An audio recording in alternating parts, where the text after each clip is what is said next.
একমাত্র সাহায্য করার মালিক হইলেন আমার আল্লাহ। বিপদে সাহায্য করার মালিক আমার আল্লাহ। কঠিন সময়ের মধ্যে যখন কোনো পথ থাকে না, দুনিয়ার ক্ষমতা যেখানের মধ্যে খতম হয়ে যায়, আল্লাহর ক্ষমতা তখন সামনে চলে আসি। মানুষের চেষ্টা যখন খতম হয়ে যায়, চেষ্টার বাইরের বাকি যতটুকু রয়েছে সবটুকু করার মালিক আল্লাহ। যিনি হায়াতের মালিক, যিনি মৌতের মালিক, যিনি ইজ্জতের মালিক, তিনি জিল্লতের মালিক, যিনি সন্তান দেওয়ার মালিক, যিনি সন্তান হরণ করার মালিক। চাইলে সন্তান দিয়া দেন, আবার চাইলে তিনি সেই সন্তানকে আবার তার কাছে নিয়ে যান। যেই আল্লাহ রাব্বুল আলামিন সর্বময় ক্ষমতার অধিকারী, যেই আল্লাহর পরিচয় সূরাতুল ফাতিহার মধ্যে বলে দেওয়া হয়েছে, যে আল্লাহ তিনি হইলেন ইজ্জতের মালিক, জিল্লতের মালিক, অসুস্থ হইলে সুস্থ করার মালিক, গরিব মানুষের সাহায্য করার মালিক আল্লাহ, ধনী মানুষের সাহায্য করার মালিক আল্লাহ। সেই আল্লাহকে ভুলে যাও না, বরং যখন তোমার প্রয়োজন হবে দুনিয়ার বাহ্যিক প্রয়োজনের দিকে, উপকরণের দিকে তাকাইবা না, বরং বাহ্যিক উপকরণ তোমাদের নজরের ধোঁকা, মরিচিকা আর মরিচিকা। একমাত্র সাহায্য করার মালিক হইলেন আল্লাহ। সেই আল্লাহর কাছে তোমরা সাহায্য চাও। তোমার দুনিয়া সুন্দর হয়ে যাবে, তুমি আল্লাহর সাহায্য প্রার্থনা করতে পারো। তোমার ব্যবসার প্রতিষ্ঠান সুন্দর হয়ে যাবে যদি আল্লাহ তোমাকে সাহায্য করেন। তোমার জীবনের পরিবর্তন হয়ে যেতে পারে। তুমি ধনী থেকে গরিব হয়ে যেতে পারো, গরিব থেকে ধনী হয়ে যেতে পারো। তুমি গাছতলার মালিক হইয়া তুমি 10 তলার মালিক হইয়া যাইতে পারো। 10 তলার মালিক হইয়া আবার তুমি গাছতলায় চলে আসতে পারো। এই সব কিছুর ক্ষমতার মালিক আমার আল্লাহ। আল্লাহকে ছাড়া কেউ কোনোদিন কাউকে সাহায্য করতে পারে না। মানুষ মানুষকে সাহায্য করতে পারে না। সব কিছু করাইবার মালিককে, একমাত্র মালিককে। মানুষ তোমাকে কোনভাবে কেমন করে সাহায্য করবে? তুমি অসুস্থ হয়ে গেছো, ডাক্তারের কাছে গেছো, ডাক্তার বলে দিয়েছেন, প্রেসক্রিপশন করে লিখে দিয়েছেন ক্যান্সার হয়ে গেছে, 6 মাসের বেশি তুমি বাঁচতে পারো না। আজকে ঢাকা শহরের মধ্যে একটা মানুষ এমন আমার জানামতে আছেন, ডাক্তার বলে দিয়েছেন 6 মাস তার গ্যারান্টি রয়েছে, 6 মাসের পরে তার অস্তিত্ব খুঁজে পাওয়া যাবে না। আজকে ফার্ম গেটের মধ্যে আছে, 18 বছর পর্যন্ত বেঁচে আল্লাহর কুদরতের প্রমাণ বহন করতেছেন। কারণ আল্লাহ যখন সাহায্য করে 18 বছর পর্যন্ত কেউ তাকে মৃত্যু দিতে পারেন না। এমন ঘটনা একটা ফার্ম গেটের আছে না আরো আছে? জুড়ে বলেন। আমার এক খালু ডাক্তার বলে দিয়েছেন শেষমেশ বলতেছেন, যেহেতু আমার সব কিছু শেষ, অসুবিধা নাই, আল্লাহর রাস্তায় গিয়ে মরে যাই। বলেন যে প্রথম 1 চিল্লার নিয়ত করতেছেন, 1 চিল্লার নিয়ত করার পরে বলতেছেন, বাড়িতে জানাই দিয়েছেন আমি 3 চিল্লা দিয়ে আসতেছি। সবাই পেরেশান, কি ব্যাপার, 3 চিল্লা তুমি কেন দিতে চাও? ডাক্তার তো বলে দিয়েছেন তুমি 6 মাসও টিকবে না। 3 চিল্লা দিয়ে দিলেন। 4 মাস পরে আবার চলে আসলেন। 3 চিল্লা কেন, এমন শত শত, যদিও বা মুবালাগাতান বলা যায়, এমন হাজারো দিনাতিকাল পর্যন্ত, দিন পর্যন্ত, বছরের পর বছর পর্যন্ত তিনি আল্লাহর কুদরত বহন করে বেঁচে আছেন। তিনি এখনো আল্লাহর কুদরতের হুকুম, তার কুদরতকে মানুষের সামনে পেশ করে বেঁচে আছেন। আল্লাহ এমন মানুষ হয়তোবা টঙ্গিতেও রাখছেন, ঠিক কিনা বলে? সাহায্য করার একমাত্র মালিককে। আল্লাহ যারে সাহায্য করবে তাকে কেউ মারতে পারে না। আল্লাহ যাকে সাহায্য করবে তাকে সাহায্য করবে না, তাকে কেউ বাঁচাইতে পারবে না। আল্লাহ চাইলে ফকিরকে মুহূর্তের মধ্যে ধনী বানায় দেন, চাইলে ধনী মানুষকে মুহূর্তের মধ্যে গরিব বানায় দিতে পারে। দেশের রাজনৈতিক পট পরিবর্তন আজকে আমার আপনার আঙ্গুলে চোখ দেখায় বলতেছে, দেখো এক সময়ের যিনি সিংহাসনের মালিক ছিলেন আজকে তিনি গাছতলায় ঘোরাফেরা করেন, কেউ তাকে জিজ্ঞাসা করে না। এমন অবস্থা আমাদের দেশে আছে নাকি না?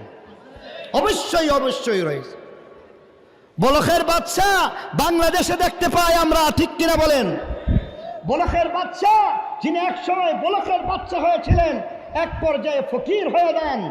এমন রাজা ভিখারি হয়ে যাওয়া, ভিখারি থেকে রাজা হয়ে যাওয়া, এমন মানুষের অভাব এই দেশের মধ্যেও নাই, কম নাই, বরং এই দেশের মধ্যেও একের পর এক আমাদেরকে আল্লাহ দেখায় দিতেন, দেখো আমি আল্লাহর ক্ষমতা কত।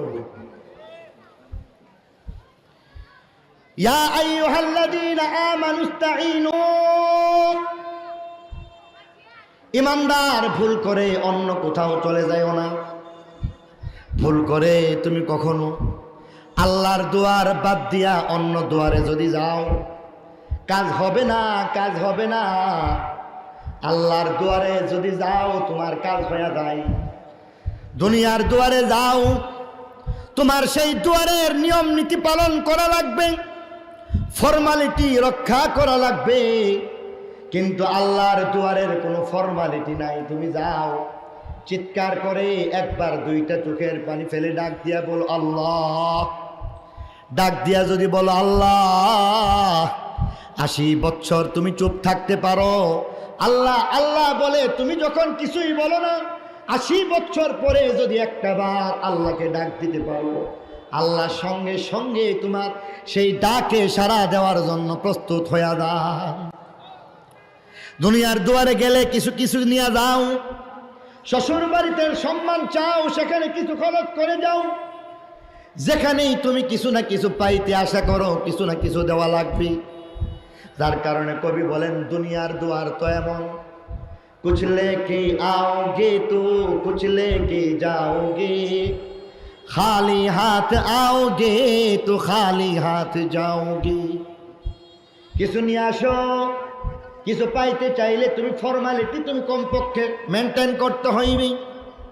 তুমি যদি দোয়া চাও, দোয়া তুমি গ্রহণ করার মতো এমন কিছু আমল নিয়ে যাও। তুমি যদি শ্বশুর বাড়ির সম্মান চাও, মিষ্টি নিয়ে যাও।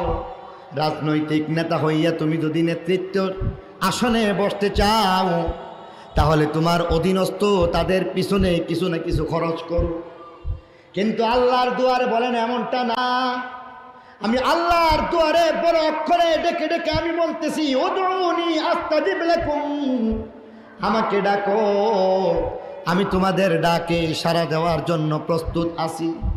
আমার দুয়ারের কোনো ফরমালিটি নাই। যার কারণে কবি বলেন আমি আল্লাহর দুয়ারটা শোনো। আমি আল্লাহর দুয়ার হইতেছে এমন, কুছ না লেকে আও সব কুছ লেকে যাও, कुछ न लेके आओ सब कुछ लेके जाओ, खाली हाथ आओ दामन भर के जाओ। আল্লাহর দুয়ারে কিছু আনতে হয় না, আল্লাহর দুয়ারের ফরমালিটি রক্ষা করা লাগে না, আল্লাহর দুয়ারের কোনো পারমিশন লাগে না। আল্লাহর দুয়ারে দিনের বেলা গেলেও চলে, আল্লাহর দুয়ারে রাতের বেলা গেলেও চলে। হাদিস শরীফের মধ্যে আল্লাহর রাসূল ফরমান, ইন্নাল্লাহা ইয়াবসুতু ইয়াদাহু, আল্লাহ রাব্বুল আলামিন তার নিজের দুইখান হাতকে প্রশস্ত করে রাখতেছেন, বান্দাদের দিকে প্রশস্ত করে রাখতেছেন। দিনের বেলা দুইখান হাত প্রশস্ত করতেছেন, রাতের বেলা দুইখান হাতকে প্রশস্ত করে রাখতেছেন। দিনের বেলা তুমি গুনাহ করেছো, রাতের বেলা হাত ছড়ায় দিলাম। আমি আল্লাহর দুয়ারে আসো, তুমি চাও, তুমি চাওয়ার সঙ্গে সঙ্গে আমি আল্লাহ তোমার দিবসের সমস্ত গুনাহগুলিকে ক্ষমা করে দিব। আল্লাহ রাব্বুল আলামিন আবার দিনের বেলা যেমন ছড়ায় রাখছেন, রাতের গুনাহগুলিকে মাফ করে দেন। রাতের বেলা দুইখান হাত ছড়াইয়া ছড়াইয়া ডাকতেছেন, দিনের বেলার গুনাহ মাফ করে দেন। প্রতি মুহূর্ত, প্রতিটা মুহূর্ত মুহূর্ত ডেকে ডেকে বলতেছেন, বাজ আ বাজ আ, হর আঁচ হস্তি বাজ আ, बाज आ हर आचे हस्ती बाज आ गर काफिरो गबरो बुतपुरस्ती बाज आ ई दरगह मा दरगह नौमी दीनी सदबार अगर तौबा शिकस्ती बाज आ सदबार अगर तौबा शिकस्ती बाज आ गुनाहगार আসো আসো হাজার বার তওবা করে হাজার বার আসো আমি মাফ করে দিব তুমি আসতে লজ্জা লাগবে তুমি আমার কাছে আসতে গিয়া হয়তো লজ্জায় হাত বাড়াইতে চাও না কিন্তু একটা বার হাতটা বাড়াইয়া দেখো একটা চোখের পানি ফুটা একটা ফুটা চোখের পানি ফালাইয়া দেখো আমি আল্লাহ রাব্বুল আলামিন তোমাকে তোমার সমস্ত হাজত গুনাহগুলিকে মাফ করে হাজত পুরা করে দিব এই কারণে সাহায্য করার মালিক আল্লাহর কাছে সাহায্য চাইতে আল্লাহ পরামর্শ দিতেছে ইয়া আইয়ুহাল্লাযীনা আমানুস্তাঈনু ঈমানদার আল্লাহর কাছে চাও মানুষের দুয়ারে চাইবা না চাইবা যে আল্লাহর কাছে কেমনে চাইবা বলেন তোমার মধ্যে দুইটা যোগ্যতা অর্জন করার মাধ্যমে তুমি আল্লাহর দুয়ার চাও একটা যোগ্যতা হচ্ছে সবর আরেকটা যোগ্যতা হচ্ছে সালাহ দুইটা যোগ্যতা অর্জন করো অর্থাৎ আমি আল্লাহর সাহায্য চাও প্রথমত তুমি ধৈর্যের যোগ্যতা অর্জন করো সবরের যোগ্যতা অর্জন করো দ্বিতীয়ত নামাজের যোগ্যতা অর্জন করো সবরের মাধ্যমে তোমার মর্যাদা বেড়ে যায় সবরের মাধ্যমে তুমি দুনিয়াতে একজন মর্যাদাবান হবে এমনটা নয় অনুকরণীয় অনুসরণীয় আলোকিত এক মহামানবে রূপান্তরিত হতে পারো যার কারণে আমার আল্লাহ বলেন ইয়া আইয়ুহাল্লাযীনা আমানুস্তাঈনু আল্লাহর সাহায্য চাইবা কেমনে বিসসাবরি ধৈর্যের মাধ্যমে তুমি আল্লাহর সাহায্য চাও ধৈর্য আবার কি ধৈর্য আবার কেমন হয় ধৈর্য কত প্রকার হয়ে যায় মনে করবেন না এমনিতেই বলা হয়েছে বরং ধৈর্যের প্রকার ভেদ রয়েছে উলামায়ে কেরাম বলেছেন ধৈর্য তিন প্রকার কয় প্রকার তিন প্রকারের ধৈর্য ধারণ করো ইয়া আইয়ুহাল্লাযীনা আমানুস্তাঈনু ধৈর্য ধরো বিসসাবরি সবরের মাধ্যমে সবর তিন প্রকারের সবর ধৈর্য তোমার মধ্যে চলে আসতে হইবে এক প্রকারের সবর হলো সবর আলা তাআ এক প্রকারের সবর আনিল মাসিয়াহ এক প্রকারের সবর যাকে বলা হয় সবর আলাল বালায়া ওয়াল মাসাইব তিন প্রকারের ধৈর্য ধারণ করো তুমি আল্লাহর কাছে সাহায্য প্রার্থনা করো তুমি আল্লাহর কাছে সাহায্য পেয়ে যাও এক নম্বর ধৈর্য আলা সাবর আস-সাবরু আলা তাআ ইবাদতে তোমাকে ধৈর্য ধারণ করা লাগবে তুমি ইবাদত যদি করতে চাও ধৈর্য তোমার মধ্যে যদি না থাকে তাহলে তুমি ইবাদত করতে পারো না আল্লাহর ওলিগণ সবর করেন ইবাদতের উপরে আল্লাহর ওলিগণ সাধারণ মানুষগণ যার যেই পরিমাণ আল্লাহর সাথে সম্পর্ক আছে তার সেই পরিমাণ ধৈর্য না থাকলে কশিনকালও সে ইবাদত বন্দেগীতে সফল হয় না ধৈর্য আছে তুমি নামাজি হয়ে গেছো ধৈর্য আছে তুমি রমজান মাসে রোজা রাখতে পারো ধৈর্য আছে তুমি ধৈর্যের মাধ্যমে তুমি যাকাত আদায় করতে পারো ধৈর্য আছে তুমি খালি পায়ে নাঙ্গা পায়ে খানায় কাবা হাঁটতে হাঁটতে চলে যেতে পারো সেখানের মধ্যে তুমি ধৈর্যের মাধ্যমে আল্লাহর বিধান হজ্জের মতো ইবাদত বন্দেগী করতে পারো সাধারণ মানুষ হজ করতে পারে না সাধারণ মানুষ নামাজ পড়তে পারে না যার যেই পরিমাণ ধৈর্য সেই ধৈর্যের মাধ্যমে ইবাদত বন্দেগী করে পাঁচ ওয়াক্ত নামাজ যারা পড়ে তার নামাজের ধৈর্য আছে আরো বেশি ধৈর্য যার আছে তিনি আবার ইশরাকের নামাজ পড়ে আরো ধৈর্য যার আছে তিনি চাষের নামাজ পড়েন আরো ধৈর্য যার আছে তিনি তিনি তখন দুপুরের আগে নফল নামাজে ব্যস্ত হয়ে যান আরো ধৈর্য যার মধ্যে চলে আসছে সেখানে দেখা যায় তিনি আওয়াবিনের নামাজ পড়েন। ধৈর্য বেশি আছে, সালাতুত তাসবিহ প্রতিদিন পড়া যায়। ধৈর্য বেশি আছে, সালাতুত তাসবিহ সপ্তাহের মধ্যে একবার, মাসের মধ্যে একবার, কয়দিন পরে বারবার তাহাজ্জুদের নামাজ, প্রতিদিন সালাতুত তাসবিহের নামাজ পড়া সম্ভব হয়ে যায়। আল্লাহ নবীর ধৈর্য ছিল, আল্লাহ নবীর সাহাবীর ধৈর্য ছিল।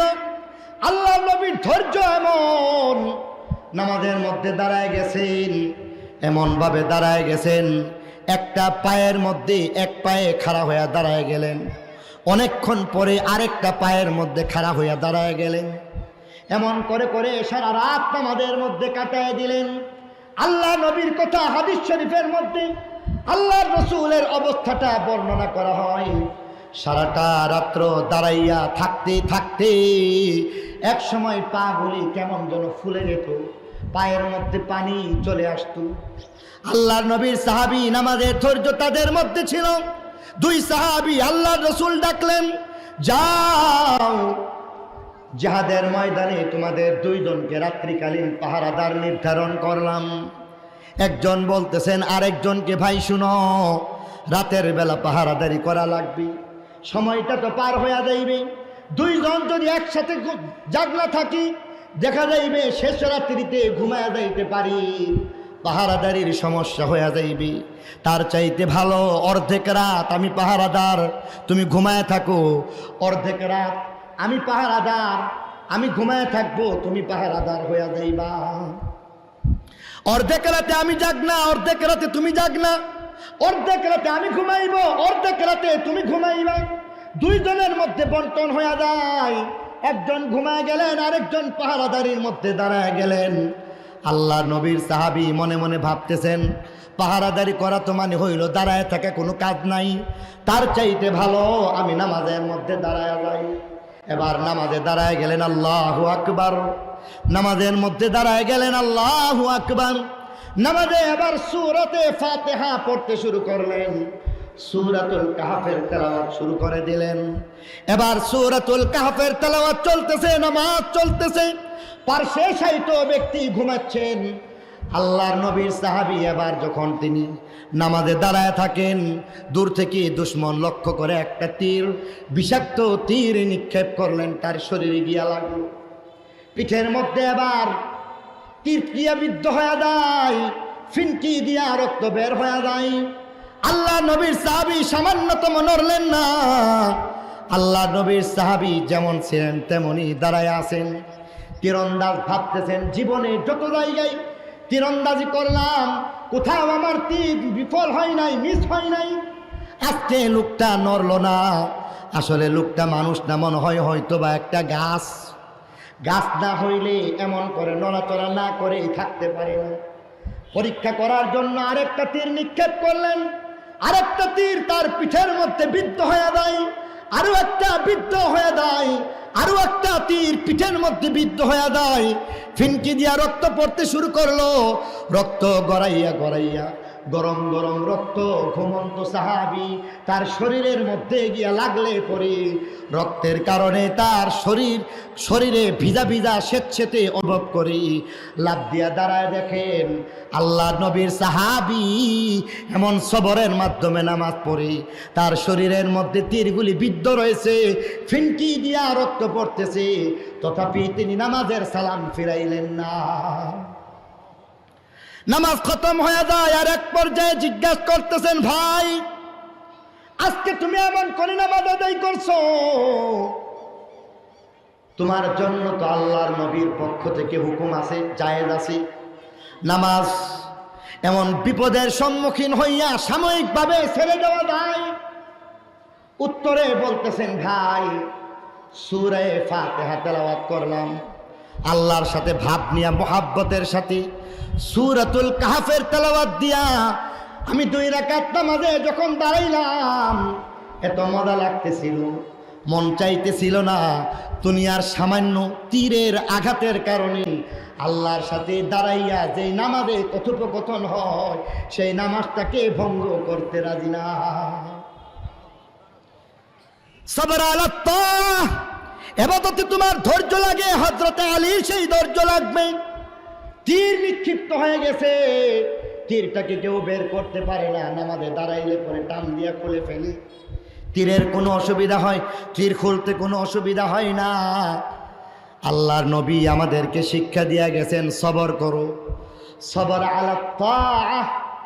যখন তুমি ইবাদত করতে চাও, তোমার মধ্যে যেই পরিমাণ ধৈর্য থাকবে, তোমার ইবাদত বন্দেগী তেমন সুন্দর আল্লাহর কাছে মকবুল হয়ে যায়। সবরের দ্বিতীয় প্রকার সবর আনিল মাসিয়াহ। গুনাহ থেকে বাঁচার জন্য তোমাকে ধৈর্য ধারণ করা লাগবে। গুনাহের সয়লাবের মধ্যে তুমি আসো, চতুর্দিক থেকে গুনাহের জয় জয়কার চলে, গুনাহের অনুষ্ঠানাদি চলতেছে, মন চায় সুদ খায় ফেলি, আল্লাহর আযাবের কথা, আল্লাহর গজবের কথা ভাবতেছি, সুদ খাই না, সুদটাকে বাদ দিয়া দিলাম, ঘুষ খাই না, ঘুষটাকে বাদ দিয়া দিলাম, মিথ্যা কথা বলি না, মিথ্যা বলতে মনে চায়, আড্ডা জমাইতে মনে চায়, চুটিয়ে আড্ডা দিতে চাই, সেই আড্ডার মাধ্যমে মিথ্যা গল্প বানায় বানায় বলতে মনে চায়। বলে না না, আল্লাহ আমাকে একটা জিহ্বা দিয়েছেন, জিহ্বাটাকে মিথ্যা কথা নাপাকের দ্বারা নাপাক করা যাবে না। একটা সময় আমি ছিলাম মায়ের পেটে, আল্লাহ সে সময় আমার জিহ্বাটাকে পবিত্র করার জন্য ব্যবস্থা করেছেন। মুখের মধ্যে হারাম বর্জ্য প্রবেশ করতে দিলেন না, পবিত্র জিহ্বাটাকে পবিত্র রাখলেন। খাবারের ব্যবস্থা করলেন নারীর মাধ্যমে, এমন নারীর মাধ্যমে যেখানে আল্লাহ তোমাকে গিজার ব্যবস্থা করে দিলেন জিহ্বাটাকে পবিত্র রাখার জন্য। আজকে তুমি সেটাকে নাপাক করতে পারো না। অতএব ধৈর্য থাকলে তুমি মিথ্যা বর্জন করতে পারো, ধৈর্য থাকলে তুমি সত্য বলতে পারো, ধৈর্য না থাকলে তুমি মিথ্যায় নিমজ্জিত হয়ে যাও। হযরত ইলিয়াস রাহমাতুল্লাহি আলাইহির ঘটনা প্রসিদ্ধ রয়েছে। মসজিদের জায়গা আর মন্দিরের জায়গা, মুসলমান বলে মসজিদের জায়গা, হিন্দু বলে মন্দিরের জায়গা। দুই পক্ষ থেকে মামলা হয়ে গেছে, মামলার মধ্যে কেউ কোনো দিকে রায় দিতে পারেন না। ইংরেজ শাসক, ইংরেজ বিচারক এক পর্যায়ে জানায় দিলেন, যাও, সিদ্ধান্ত পরে হইবে, সিদ্ধান্ত পরে হইবে, আজকে চলে যাও, আগামী দিন নির্ধারিত তারিখের মধ্যে যখন আসবা, গ্রামের মধ্যে সবচেয়ে বয়োজ্যেষ্ঠ ব্যক্তিটাকে সঙ্গে নিয়ে আসবা। সকলে এবার চিন্তা করে কারে নিয়ে যাবো। এবার মুসলমান লক্ষ্য করে দেখলেন সবচেয়ে বড় বয়োজ্যেষ্ঠ হযরত ইলিয়াস রাহমাতুল্লাহি আলাইহি। মনে মনে ভাবতেছেন, ইলিয়াস রাহিমাহুল্লাহ, তার কথা বললে হিন্দুরা মানবে না। পক্ষান্তরে হিন্দু মনে মনে ভাবতেছে, যদি সবচাইতে বয়োজ্যেষ্ঠ ব্যক্তিকে নেওয়া লাগে তবে তিনি হইলেন হযরত ইলিয়াস রাহিমাহুল্লাহ। হিন্দুরা হাজির হয়ে বলতেছেন, ওহে আল্লাহর ওলি, হযরত ইলিয়াস, আপনাকে আদালতে যাওয়া লাগবে। মুসলমান খুশি হয়ে যায়, হিন্দুরা প্রস্তাব করে তার নাম ঘোষণা করলো, মুসলমান খুশি। হযরত ইলিয়াস রাহিমাহুল্লাহর একটা কথার মাধ্যমে মসজিদের জায়গা মসজিদের মধ্যে ফেরত চলে আসবে। হাকিম বসলেন, আদালত কায়েম হয়ে যায়। কাঠগড়ার মধ্যে আসলেন, সকলকে ডেকে ডেকে বলতেছেন, তোমাদের গ্রামের সবচাইতে বয়োজ্যেষ্ঠ ব্যক্তিটাকে হাজির করো। আদালতে সবচাইতে বয়োজ্যেষ্ঠ ব্যক্তি হযরত ইলিয়াস দাঁড়ায় যান। এবার হাকিম বলতেছেন, ওহে হযরত ইলিয়াস, আজকে আপনার একটা কথার মাধ্যমে ফাইসালা হয়ে যাইবে। দলিল প্রমাণের অভাব নাই, দলিল প্রমাণ দিয়ে আমি কোনো ফাইসালা দিতে চাই না, কোনো পক্ষে আমি ফাইসালা দিতে পারলাম না। আজকে আপনার কথার উপরে জায়গা মসজিদে পাইবে, আপনার কথার উপরে হয়তোবা জায়গাটা মন্দিরের হয়ে যাইতে পারে, কিন্তু আমি চাইবো একটা সত্য কথা বলে দিবেন। বলুন, এই জায়গাটা আসলে কার? মসজিদের হইলে বলে দিবেন, সঙ্গে সঙ্গে মসজিদের দিয়ে দিব, আর মন্দিরের হইলে বলে দিবেন মন্দিরওয়ালারা জায়গা পাওয়া যাইবে। হযরত ইলিয়াস রাহিমাহুল্লাহ ডানে বামে তাকাইলেন না, এক পলকের মধ্যে, মুহূর্তের মধ্যে বলে দিলেন, জায়গাটা মন্দিরের, হিন্দুদের জন্য জায়গাটা দিয়ে দাও। রায় হয়ে গেল, জায়গাটা হয়ে গেল হিন্দুদের মন্দিরে। সকলে পেরেশান।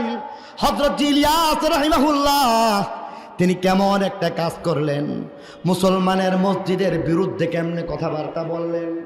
এমন প্রয়োজনে দরকার হয় একটা মিথ্যা কথাই বলতেন, অসুবিধা কি ছিল? কিন্তু না না, এক পর্যায়ে তাকে গালিগালাজ করতে শুরু করলো। এক পর্যায়ে তাকে কেউ কেউ বললেন আসলে তিনি মনে হয় হিন্দু হয়ে গেছেন, নাউজুবিল্লাহ, এমন কথা বললেন। এক ঘরে হয়ে গেলেন, এবার তার ঘর থেকে বের হওয়ার কোনো ব্যবস্থা নাই। ইলিয়াস, মসজিদের বিরুদ্ধে কথা বলেছো, তোমাকে ঘর থেকে বের হইতে দেওয়া যাবে না। তিনি ঘর থেকে বের হন না। রাতের বেলার চিত্র আরেকটা হয়ে যায়। রাতের বেলা এবার লক্ষ্য করে দেখা যায়, রাতের অন্ধকারে তাহাজ্জুদের নামাজের সময় যখন হযরত ইলিয়াস রাহিমাহুল্লাহ দাঁড়াইলেন, দাঁড়ায় দাঁড়ায় লক্ষ্য করে দেখলেন মানুষের আনাগোনা শোনা যায়। অনেকগুলি মানুষ যেন দাঁড়ায় দাঁড়ায় কথাবার্তা বলতেছি। দরজা খুলে দেওয়ার পরে দেখতেছেন এই গ্রামের যুবক, এই গ্রামের যুবতী, বুড়া বুড়ি, হিন্দু সম্প্রদায়, যেখানে ঠাকুর রয়েছে, ব্রাহ্মণ রয়েছে, সবাই এবার সামনে হাজির হয়ে বলতেছেন হযরত ইলিয়াস, আজকে আপনার একটা সত্য কথা, তার মাধ্যমে জাগা মন্দিরের হয়ে গেছি।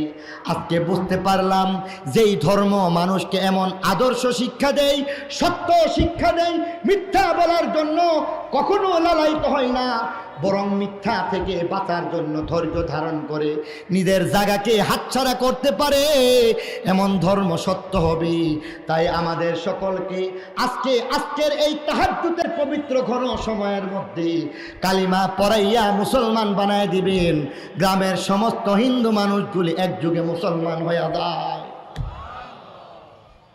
এই হচ্ছে সবর আনিল মাসিয়াহ, গুনাহ থেকে বাঁচতেও আপনাকে ধৈর্য ধারণ করতে হবে। সময় অল্প হেতু আজকে আপনাদের সামনে তৃতীয় আরেকটা কথা বলতে চাই।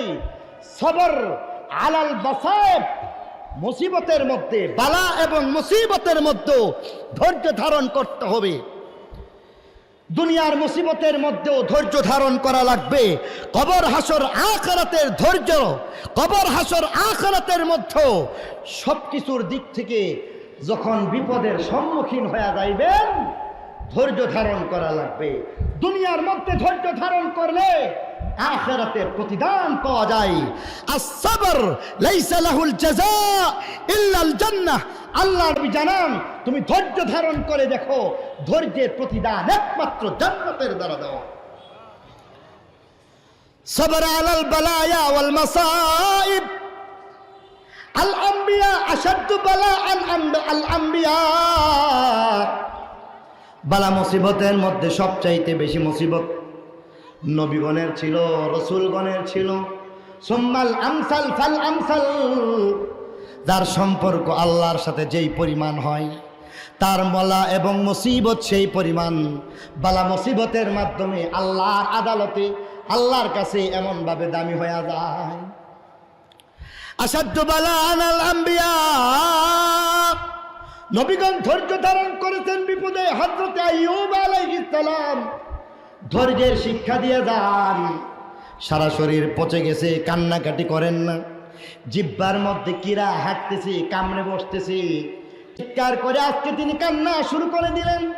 আজকে তিনি চিৎকার করে কেমন যেন কান্না জোড়ায় দিলেন।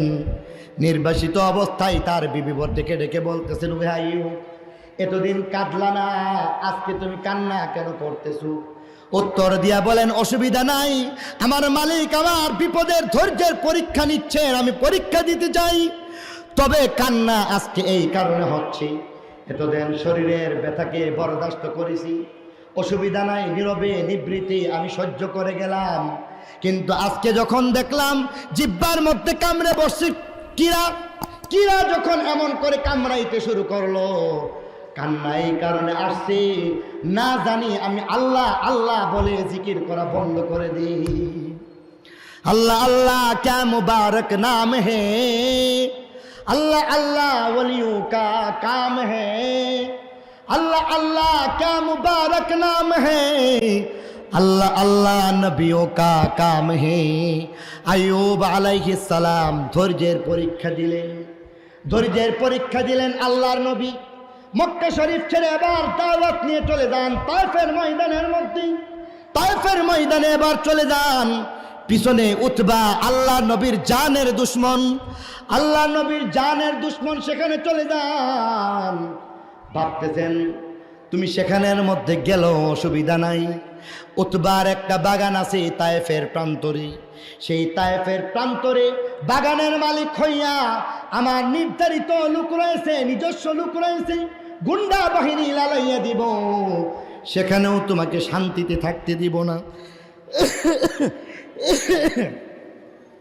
এবার উতবা আল্লাহ নবীর পিছনে গুন্ডা লাগাইয়া দিলেন। উতবা এবার চলে যান, গুন্ডা লাগাইয়া পিছনে পিছনে হাঁটেন। মুহাম্মদ কোথায় যাও? মুহাম্মদ মক্কা শরীফ ছেড়ে মদিনা তায়েফের ময়দানে আজকে আমাদের মানুষগুলিকে বিভ্রান্ত করে মুসলিম বানাইতে চাও? সেই পথ, সেই আশা, সেই ইচ্ছা পূরণ হবার নয়। এবার চলে গেল উতবা, গুন্ডা লাগাই দিল, গুন্ডা পিছনে পিছনে তার পিছনে গেল। আল্লাহ নবীকে পাথর মারেন, আল্লাহ নবী বাঁচার চেষ্টা করেন, পারেন না। যায়েদ বিন হারেসা বাঁচার চেষ্টা করে ব্যর্থ হয়ে যান। সকলের লক্ষ্য বস্তু হচ্ছে আল্লাহর নবী, যায়েদ বিন হারেসা নয়। আল্লাহর নবীকে পাথর মারেন।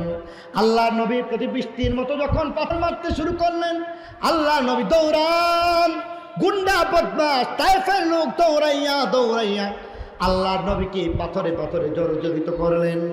আল্লাহর নবীর শরীর দিয়া রক্ত পড়তে পড়তে নিঃশেষ হইয়া যায়, কেমন যেন নিস্তেজ হইয়া যান। আল্লাহর নবী পড়ে যান। আল্লাহর নবীকে দাঁড় করানো হইল, আবার মারলো, আবার মারলো, আবার মারলো, পাথরে পাথরে জর্জরিত হইয়া যান। আল্লাহর নবীর শরীর থেকে রক্ত ঝরতেছি, শরীর থেকে রক্ত পড়তে পড়তে এক পর্যায়ে তিনি নিস্তেজ হয়ে যান, বেহুশ হইয়া তায়েফের জমিনের মধ্যে লুটাইয়া পড়তেছেন। আল্লাহর দরবারে বিড়বিড় করে কি যেন বললেন। একটা পর্যায়ে হযরত যায়েদ বিন হারেসা লক্ষ্য করে দেখতেছেন আজকে তাকে বাঁচানো বড় দায়, কারণ গুন্ডা বাহিনী ভাবতেছে আল্লাহর নবীর জীবন প্রদীপ বুঝি শেষ হয়ে গেল, আল্লাহর নবী মনে হয় দুনিয়া থেকে চলে গেছেন। মৃত ভেবে তারা যখন চলে যায়, তখন দেখা যায় যায়েদ বিন হারেসা তাকে ধরলেন। কোন রকম ছায়াদার একটা জায়গা তালাশ করতেছেন, ছায়াদার একটা জায়গা খুঁজতে গিয়ে এবার দেখতেছেন আঙ্গুরের বাগান। আঙ্গুরের বাগানের মধ্যে এবার তিনি চলে যান, কিন্তু হাইরে কেমন দশা হয়ে যায়। আজকে যেই আঙ্গুরের বাগানে প্রবেশ করলো, সেই আঙ্গুরের বাগানের যেই উতবা আজকে তার শেষ পরিণতি দেখার জন্য বাগানে অবস্থান করে, বাগানে অবস্থান করতেছে। মুসলিম মুহাম্মদ ভাবছো এখান থেকে মক্কা শরীফ থেকে এসে এখানে বাঁচতে পারবে? এখানে পালাবার কোনো ব্যবস্থা নাই। উতবা ভাবতেছেন আল্লাহর নবীর শেষ পরিণতিটা দেখা দরকার, আল্লাহর নবীর অবস্থা দেখার জন্য। এবার আস্তে আস্তে পাইচারি করার এক পর্যায়ে লক্ষ্য করে দেখতেছেন দুইটা মানুষ, একটা মানুষ কাঁধে করে আরেকটা মানুষকে নিয়ে তার বাগানের ভিতরে প্রবেশ করে তাকে সেখানে শুইয়ে দিলেন। মৃত একটা মানুষের মতো মৃত পায়। উতবা এবার সেখানের মধ্যে গেলেন, উতবা এবার সেখানের মধ্যে গেলেন। আস্তে আস্তে হাঁটতে হাঁটতে যখন সামনে যান, এক পর্যায়ে দেখেন হাই হাই, একে এ তো সেই মুহাম্মদ ইবনে আব্দুল্লাহ, আমার কুরাইশি ভাই। মুহাম্মদ ইবনে আব্দুল্লাহ আমার কুরাইশি ভাই। সামনে গিয়ে আটকে ওঠেন। তার মর্মাহত মর্মান্তিক দৃশ্য দেখার পরে আটকে উঠলেন। আজকে দুশ্মনের চোখের মধ্যে পানি চলে আসছে। আজকে দুশ্মন, আল্লাহ নবীর দুশ্মন উতবা, যার কারণে আজকে এই দুর্দশা হয়েছিল, যিনি শত্রু বাহিনীকে লেলিয়ে দেওয়ার কারণে আজকে আল্লাহ নবীর মর্মান্তক মৃত্যু প্রায় অবস্থা হয়ে গেছে, তিনি আজকে নিজে দেখে চোখের পানি ধরে রাখতে পারলেন। তার চোখের পানি চলে আসতেছে। আসমানের ফেরেশতারা দুইবার চিৎকার করে কান্না করে। আজকে আসমানের ফেরেশতা চিৎকার করে কাঁদছে, আল্লাহর রহমত পেয়াসী হয়ে বারবার কাঁদছে। আসমানের ফেরেশতা কথা বলা, নিজস্ব কোনো কাজ করা, আল্লাহর হুকুমের বাইরে কোনো একটা কাজ করার ক্ষমতা নাই। চিৎকার করে কাঁদলে পরে এক পর্যায়ে পাহাড়ের ফেরেশতারা চলে আসতেছে। পাহাড়ের ফেরেশতারা চলে আসতেছে, আর এক পর্যায়ে বলতেছে হুকুম করবেন। হুকুম করার সঙ্গে সঙ্গে দেখবেন, হুকুম করার সঙ্গে সঙ্গে দেখবেন দুই পাহাড় একত্রিত হয়ে গেছে। তায়েফ নগরীর মহাপ্রলয় হয়ে গেছে, তাদের কিয়ামত স্থাপিত হয়ে যাবে। আল্লাহ নবী এতক্ষণ ছিলেন মৃতপ্রায়, এখন যেন গুঙ্গানুর আওয়াজ বন্ধ হয়ে গেছে। চোখগুলি বড় বড় করে তাকালেন, আর উপরের দিকে তাকাচ্ছেন। কি বলতে চাও, কি বলতে চাও? তাদেরকে শেষ করে দিতে চাও? না না, আমি নবী রহমতের নবী হয়ে এমনটা হইতে পারে না। লাআল্লাহ আই ইখরিজা মিন আসলাবিহিম মান ইউহিদুনাল্লাহ, লাআল্লাহ আই ইখরিজা মিন আসলাবিহিম মান ইউহিদুনাল্লাহ। হয়তো তাদের পরের জেনারেশন, এরপরের জেনারেশন, তারপরের জেনারেশন, কিয়ামতের প্রাক্কালে একটা ব্যক্তি এবং তাদের বংশধর যে কালিমা পড়বে, সেই একটা মানুষ কালিমা পড়বে, সেই স্বপ্নে বিভোর হইয়া আল্লাহ নবী হাত উঁচু করে বলতেছেন, তখনও তার কনুই দিয়ে গড়িয়ে গড়িয়ে রক্ত পড়তেছেন। তাদেরকে ধ্বংস করে দেওয়া যাবে না, তাদেরকে ধ্বংস করে দেওয়া যাবে না। আল্লাহর নবীর শিক্ষা, ওলামা তালাবা, আল্লাহ নবীর শিক্ষা, আল্লাহওয়ালা বুজুর্গানে দিন বারবার সেই শিক্ষা বাস্তবায়ন করেছেন। সর্বশেষ একটা ঘটনা বলে বিদায় নিতে চাইব। শাইখুল ইসলাম ভারত বিরোধী আন্দোলনের পুরোধা, যার হাত ধরে পাক ভারত উপমহাদেশ স্বাধীনতার সূর্যকে ছিনিয়ে আনতে সক্ষম হয়েছিলেন, সেই মুসলিম আধ্যাত্মিক নেতা, মুসলমানদের একমাত্র ধর্মীয় এবং রাজনৈতিক নেতা হযরত শাইখুল ইসলাম সৈয়দ হুসাইন আহমদ মাদানির কথাটা বলতে চাই। মালতার মধ্যে বন্দী হয়ে যান, মালতার জেলের মধ্যে যখন বন্দী হয়ে যান, সবরের পরীক্ষা দিচ্ছেন। মালতার জেলের মধ্যে শাইখুল হিন্দ মাহমুদ হাসান দেওবন্দি সবরের পরীক্ষা দিয়েছেন। আল্লামা এনায়েতুল্লাহ সবরের পরীক্ষা দিয়েছেন। হযরত শাইখুল ইসলাম মাদানী সবরের পরীক্ষা দিয়েছেন। এক পর্যায়ে ধৈর্যের পরীক্ষা দিচ্ছেন। আজকে বাড়ি থেকে খবর গেছে, একটা চিঠির মাধ্যমে খবর পাইলেন তোমার আব্বার ইন্তেকাল হয়ে গেছে। সৈয়দ হাবিবুল্লাহ রাহিমাহুল্লাহ, তোমার আব্বার ইন্তেকাল হয়ে গেছে। চিঠিটাকে পড়লেন না, রেখে দিলেন। আরেকটা চিঠি চলে গেছে, তোমার সৎ মায়ের ইন্তেকাল হয়ে গেছে। পড়লেন না, রেখে দিলেন। খবর চলে আসছে তোমার বড় ভাইয়ের মৃত্যু হয়ে গেছে। পড়লেন না, রেখে দিলেন। খবর চলে আসছে তোমার বড় ছেলে সৈয়দ আশফাক মাদানী মরে গেছেন, ইন্তেকাল হয়ে গেছেন। পড়লেন না, রেখে দিলেন। খবর চলে আসছে তোমার মেয়ে জুবাইদা ইন্তেকাল হয়ে গেছে। পড়লেন না, রেখে দিলেন। 18টা চিঠি একে একে চলে আসলো। 18টা চিঠির মধ্যে খবর আসতেছে, যেখানে বাবার মৃত্যু সংবাদ চলে আসলো, মায়ের মৃত্যু সংবাদ চলে আসলো, ছেলের মৃত্যু সংবাদ চলে আসলো, মেয়ের মৃত্যু সংবাদ চলে আসলো, ভাইয়ের মৃত্যু সংবাদ চলে আসলো। এক পর্যায়ে সব কয়টা চিঠিকে খুলে খুলে পড়ছেন। আজকে শাইখুল ইসলাম মাদানী এবার চিঠি পড়তেছেন, একে একে চিঠিগুলি খুলে খুলে দেখলেন সম্ভবত 18টা চিঠি। সেই 18টা চিঠি পড়া শেষ হয়ে যায়। এবার তিনি খাতা কলম নিয়ে বসে যান। লোকেরা ভাবতেছে চিঠির জবাব মনে হয় দেয়। তিনি জবাব দিলেন না, একটা কবিতার পংক্তি বলেই যেন জগৎবাসীকে শিক্ষা দিয়ে দিলেন। তিনি এক পর্যায়ে বলতে শুরু করলেন, তেরে ইশকে মে কুহে গম সর পে লিয়া अब जो हो तू हो, तेरे इश्क में कोह गम सर पे लिया अब जो हो तू हो, वो आयशो नशाते जिंदगी छोड़ दिया अब जो हो तू हो, तो आयशो नशाते जिंदगी छोड़ दिया अब जो हो तू हो। আল্লাহ প্রেমের পরীক্ষা তুমি আর কত নিতে চাও? আল্লাহ প্রেমের পরীক্ষা তুমি আর কত নিতে চাও? আল্লাহ পাহাড় সম চিন্তা, পাহাড় সম বিপদ, একের পর এক বিপদগুলি মাথায় নিয়ে নিছি। তোমাকে চাই, তোমাকে পেতে চাই, তোমাকে আপন করে পাওয়ার জন্য। শুধু এটা না, এক সময় শাহী জিন্দেগি সব কিছুকে বাদ দিয়া আজকে জেলখানার মধ্যে বন্দী হয়ে গেছি। বিনিময় একটা চাই, তুমি আমার আপন হয়ে যাও। हर तमन्ना दिल से रुखसत हो गई, हर तमन्ना दिल से रुखसत हो गई, अब तू आजा अब तू खलवत हो गई, अब तू आजा अब तू खलवत हो गई। আল্লাহ তুমি এখন আপন হয়ে যাও, তুমি খুশি হয়ে যাও, তুমি রাজি হয়ে যাও। জেল জুলুম নির্যাতন একবার হ্যান্ডকাপ লাগছে, এই হ্যান্ডকাপ আমার দ্বিতীয়বার জাহান্নামের জন্য লাগাই। একবার হ্যান্ডকাপ দুনিয়ার মধ্যে লাগাই দিছো আল্লাহ, এই হ্যান্ডকাপ আর চাই না। কবরের মধ্যে হ্যান্ডকাপ লাগাইবা না, হাসরের মধ্যে হ্যান্ডকাপ লাগাইবা না। বরং তোমার নবীদের শিক্ষা, বিপদে ধৈর্য ধারণ করলাম, বিপদে ধৈর্য ধারণ করার মাধ্যমে তোমার আপন হয়ে যাইতে চাই। আল্লাহ তুমি আপন হয়ে যাও। ইয়া আইয়ুহাল্লাযীনা আমানু ইসতাঈনু বিস-সাবরি ওয়াস-সালাহ। তিন প্রকারের সবর তুমি অর্জন করতে পারো। সবরের মাধ্যমে তুমি, ধৈর্যের মাধ্যমে তুমি আল্লাহর সাহায্য চাও। ওয়াস-সালাহ, নামাজের মাধ্যমে তুমি আল্লাহর কাছে চাও। আল্লাহর কাছে যদি সাহায্য চাও তখন তুমি কি পাইবা? ইন্নাল্লাহা মা'আস-সাবিরিন। আল্লাহ ধৈর্য ধারণকারী যারা আছে তাদেরকে বদলা দেন নাকি দেন না? ইন্নামা সাবর লাইসা লাহুল জাযা ইল্লাল জান্নাহ।